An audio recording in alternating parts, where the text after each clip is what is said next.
এত সুন্দর একটা পরিবেশে রান্নার আয়োজন, এদিকে বুড়ি নানির সাথে বসে বসে কুটাকাটি করা, খোলা আকাশের নিচে এত সুন্দর একটা মনোরম পরিবেশে সবাই মিলে একসাথে খাওয়া দাওয়া করা, এই সবকিছু নিয়েই থাকছে আজকের ব্লগ। হ্যালো এভরিওয়ান, আসসালামু আলাইকুম, welcome to my another blog. গতকালকে অনেক রাতে আমরা সুন্দরবনের উদ্দেশ্যে রওনা দিয়েছি। অলমোস্ট আমরা সুন্দরবনের কাছাকাছি চলে আসছি। সকাল ভোর হয়ে গেছে। এদিকে সূর্যটা দেখতে মাশাআল্লাহ অনেক সুন্দর লাগতেছিল। কত বছর যে হয়ে গেছে আমি সকালে ভোরের সূর্য দেখি না। সূর্যের আলোটা পানিতে পড়াতে পানির কালারটা অনেক সুন্দর লাগতেছিল, আর আমি এটাকেই দেখতেছিলাম, ফিল নিচ্ছিলাম, জাস্ট ওয়াও। আর বাহিরের ওয়েদারটাও অনেক বেশি অস্থির ছিল, ঠান্ডা ঠান্ডা ভাব ছিল সকাল সকাল। সারা রাত নাচানাচি করে সবাই প্রচুর ক্লান্ত হয়ে গেছে। এখন সকালবেলা সবাই নাক ডেকে ঘুমাচ্ছে, একটা আরেকটার উপরে কিভাবে ঘুমাচ্ছে। ফাইনালি গাইজ আমরা যেখানে নামবো ওখানে চলে এসেছি। এই জায়গাটার নাম হচ্ছে কালাবগি, আর আমরা এই কালাবগিতেই নামবো।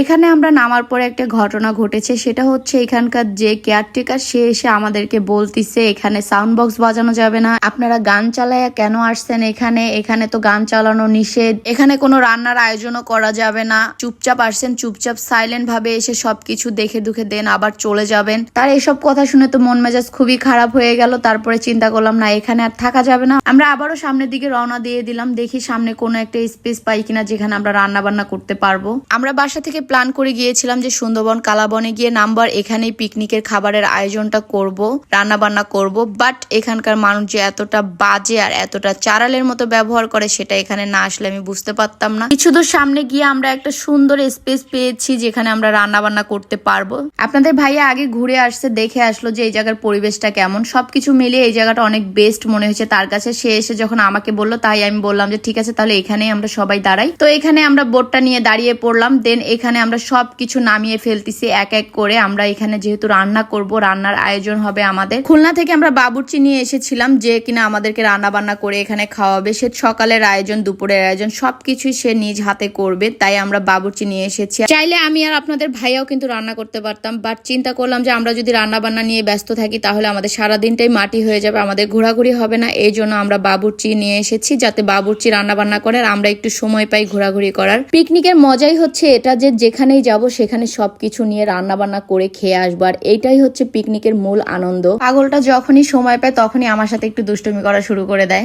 খাবার হতে অনেক লেট আছে, আমার প্রচুর ক্ষুধা লেগেছে, তাই বসে বসে বিস্কুট খাচ্ছিলাম। আর এদিকে আমাদের বুড়ি নানি সবকিছু কুটাকাটা করতেছিল রান্নার জন্য তাড়াতাড়ি করে। আমি বুড়ি নানির সাথে বসে বসে নানা আর তার প্রেমের কাহিনী শুনতেছিলাম। কাকাও এদিকে রান্নার আয়োজন শুরু করে দিয়েছে, আর বুড়ি নানি আর কাকা হচ্ছে গিয়ে মা ছেলে, তারা দুইজনে আমাদের সাথে এসেছে। বুড়ি নানির একটু লেট হচ্ছে দেখে আমি বুড়ি নানিকে একটু সাহায্য করতেছিলাম তাকে কুটে বাছে দেওয়াতে। আর এদিকে আমার কুটে বাছে দিতে গিয়ে আমার হাতের অবস্থা খুব খারাপ হয়ে গিয়েছে। এখানকার একটা মহিলা আমাকে সেটা দেখে সুন্দরভাবে হাতে ব্যান্ডেজ করে দিয়েছে, তার এই ব্যবহারটা আমার অনেক ভালো লেগেছে। দেন এখানে অনেক মানুষ ভিড় হয়ে গিয়েছিল, সবাই আমাদেরকে দেখতে আসছে আমরা এখানে কি করতেছি, এই জিনিসটা খুবই ভালো লেগেছে আমার। পাগলটাও বাবুর্চি কাকার কাজে একটু সাহায্য করতেছিল। রান্না অলমোস্ট হয়ে গেছে, আমি রান্নার ভিডিওগুলো স্কিপ করে দিয়েছি, এগুলো নেওয়া হয়নি। বাট এদিকে অলরেডি আমাদের রান্না কমপ্লিট। আমাদের সকালের খাবারে ছিল খিচুড়ি, গরুর মাংস দিয়ে খিচুড়ি রান্না করা হয়েছে। সকাল 8টার সময় আমরা এসে এখানে পৌঁছাইছি।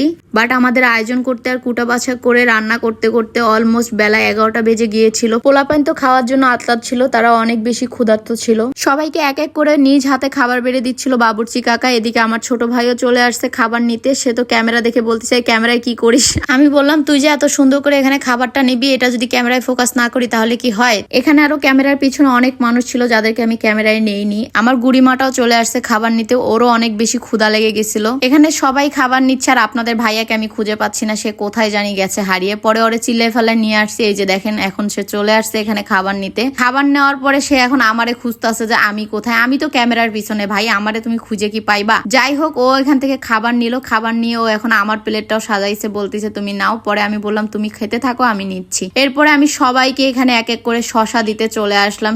এত পরিমাণে তাদের ক্ষুধা লেগেছে যে শশা নেওয়ার কথা কারোই মনে নেই। আমি পরে শশা লেবু নিয়ে এসে তাদেরকে দিয়ে গেলাম। এখানে হচ্ছে সবাই খোলা পরিবেশে এত সুন্দর করে খাবার খেতে বসছে, আর এত সুন্দর একটা ওয়েদার, এই ফিলটা যে এত অস্থির ছিল, জাস্ট ওয়াও, বলার বাহিরে ছিল। আমার খুবই ভালো লেগেছে। আর এই খোলা পরিবেশে সবাই একসাথে খাবার খাচ্ছি, এক একজনের চেহারার হাল দেখে মনে হচ্ছে আমার যে সবাই কামলা খেটে এসে তারপরে খাবার খেতে বসছে। এত ক্ষুধার্ত তারা যে গরম খাবারও তাদের কাছে মনে হচ্ছে ঠান্ডা। গরম খাবারগুলো তারা কিভাবে নাকে মুখে খাচ্ছে আপনারাই দেখেন গাইস। এই ফোনটার একটু একটা বাড়াই দিও।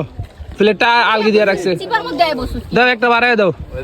আরেকদিকে আমার ভাইয়ের বউ আর আমার বোনের মেয়ে এখানে এসে বসছে, আমি তাদেরকেও এখানে এসে শশা টশা দিলাম, আর এদিকে ওর সাথে একটু মজা করলাম। সবাইকে শশা লেবু দিয়ে আমি আর আপনাদের ভাইয়াও খেতে বসে পড়লাম। আর আমরা দুজন যেখানে খাবো সেখানে কেউ কাউকে খাইয়ে দিব না, এমন তো হতেই পারে না। এমন একটা পরিবেশে বসে খোলা আকাশের নিচে দুজন খাচ্ছি, এটা একটা রোমান্টিক একটা পরিবেশ হয়ে গেছে এখন, জাস্ট ওয়াও।